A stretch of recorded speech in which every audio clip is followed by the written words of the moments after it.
नमस्कार दोस्तों।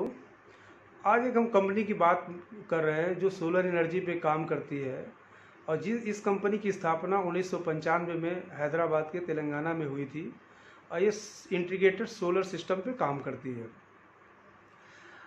कंपनी का जो मुख्यतः जो इसके क्लाइंट हैं वो Tata power, NTPC, Panasonic, solar square, शक्ति पंप, इस तरीके के काफ़ी बड़े नाम हैं जिनको ये सर्विस प्रोवाइड करती है। EPCB services, OM services, bifacial module, bifacial module, इस तरीके के बहुत सेल्स जो सोलर पैनल में इस्तेमाल होते हैं उस तरीके के काफ़ी ये प्रोडक्ट बनाती है। मुख्यतः ये कहा जाए कि ये रिन्यूएबल एनर्जी में काम करती है, जिसमें भारत सरकार का भी काफ़ी फोकस है कि सोलर एनर्जी पे बढ़ावा दिया जाए। अभी सरकार ने जैसा घोषणा किया था 22 संभवतः जनवरी में कि हर घर में सोलर सिस्टम या छत पे 1 करोड़ घरों में सोलर पैनल लगाए जाएंगे। तो इस तरीके से जो रिन्यूएबल एनर्जी है सोलर सिस्टम में काम करने वाली कंपनियों के लिए काफ़ी एक अच्छा समय है जो कई साल तक चलता रह सकता है। तो इस कंपनी का नाम है प्रीमियम एनर्जीज।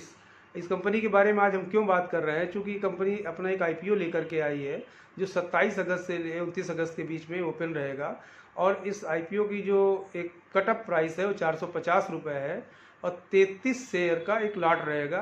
35% रिटेल के लिए सब्सक्रिप्शन रहेगा। आईपीओ का साइज है 2830 करोड़ रुपए। इसमें करीब 1300 करोड़ के आसपास ऑफर फॉर सेल है और 15 करोड़ से कुछ अधिक का फ्रेश इशू है जो कंपनी के रोज़मर्रा के कामकाज और अपने आप मैन्युफैक्चरिंग यूनिट्स को बढ़ाने में और जो उनके पास बारोइंग है करीब 1200 करोड़ का उसको कुछ कम करने में काम करेगी। कंपनी के यदि फाइनेंशियल के बारे में बात करें तो कंपनी काफ़ी घाटे में ही रही है। रेवेन्यू में काफ़ी अप डाउन रहा है रेवेन्यू ग्रोथ में, लेकिन पिछले 2 क्वार्टर से कंपनी ने एक शानदार प्रदर्शन किया है और लगातार इस पिछले 2 क्वार्टर में इनका प्रॉफिट अच्छा आया है और बढ़ा भी है। डेट इक्विटी रेशियो जो है कुछ ज़्यादा है, 1.86 का है। ये आईपीओ के बाद हो सकता है कि ये कम हो जाए। प्रॉफिट मार्जिन इनका करीब 7% का है। यदि आरओई इनकी 43% की है, आरओसी 37% की 25% की है। रिटर्न ऑन नेटवर्थ 37% का है जो काफ़ी अच्छा है। और जैसा बताया कि प्रॉफिट मार्जिन 7% का है। यदि इनका ईपीएस देखें तो प्री आईपीओ 5.28 का था, आईपीओ के बाद ये बढ़कर के 17.58 हो जाएगा। ऐसा इसलिए हो जाएगा कि जब ये ड्राफ्ट सबमिट किए थे तो उस समय कंपनी चूँकि घाटे में चल रही थी और प्रीवियस के क्वार्टर के जो रिजल्ट है उसके हिसाब से इनका जो ईपीएस था, लेकिन चूँकि 2 क्वार्टर से कंपनी प्रॉफिट में आ गई और जून को क्वार्टर काफ़ी अच्छा रहा है तो इनका ईपीएस जो है बढ़ गया है, 17.58 का हो गया। इसी क्रम में यदि पीई देखें तो जो प्री आईपीओ पी 82 की है, आईपीओ के बाद इसका जो पी है वो घट करके करीब 26 की पी पे उपलब्ध होगा। तो ये बेसिक जानकारी आईपीओ की है। ये 27 से 29 तारीख के बीच में ओपन रहेगा। 30 तारीख को अलॉटमेंट डेट है और संभवतः और 3 सितंबर को इसकी लिस्टिंग होगी।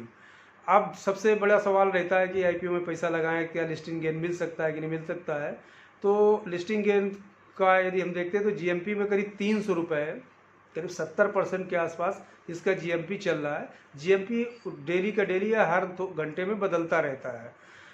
अब आईपीओ में आपको सब्सक्राइब करना है या नहीं करना है आपका अपना विवेक के हिसाब से करें। जो आपको अच्छा लगे सब्सक्राइब करना तो कर सकते हैं, नहीं अच्छा लग रहा है तो ना करें, वो आपकी वो है। ये आईपीओ के बारे में हमारे एक साथी आशीष सिंह ने कहा था कि कोई आईपीओ आ रहा है उसके बारे में कुछ जानकारी दीजिए। तो ये आशीष सिंह के लिए हमने सोचा कि ये जो नया आईपीओ आ रहा है और चूँकि रिन्यूएबल एनर्जी का है और आने वाले एनर्जी का जो भविष्य है रिन्यूएबल एनर्जी का ही है, विंड एनर्जी है, सोलर एनर्जी, इस तरीके की एनर्जी, जो हाइड्रो एनर्जी है, एटॉमिक एनर्जी, इस तरीके की एनर्जी पे सरकार का फोकस है। उसी क्रम में ये कंपनी एक आईपीओ लेकर आ रही है तो हमने सोचा कि इस आईपीओ के बारे में आप लोगों को जानकारी दे दें। ये जानकारी आपको कैसी लगी आप कमेंट बॉक्स में बताएं और जो है कुछ और भी जानकारी चाहिए तो कमेंट बॉक्स में लिख सकते हैं।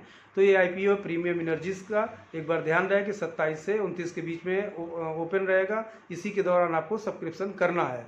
अगर नहीं करना है तो कोई बात नहीं है, लेकिन सब्सक्राइब करना या न करना है आपकी मर्जी है। हमारी तरफ से इस तरीके की कोई सलाह नहीं है कि आप सब्सक्राइब करें या न करें, लेकिन केवल IPO की जानकारी के लिए ये वीडियो बनाया गया है। धन्यवाद दोस्तों।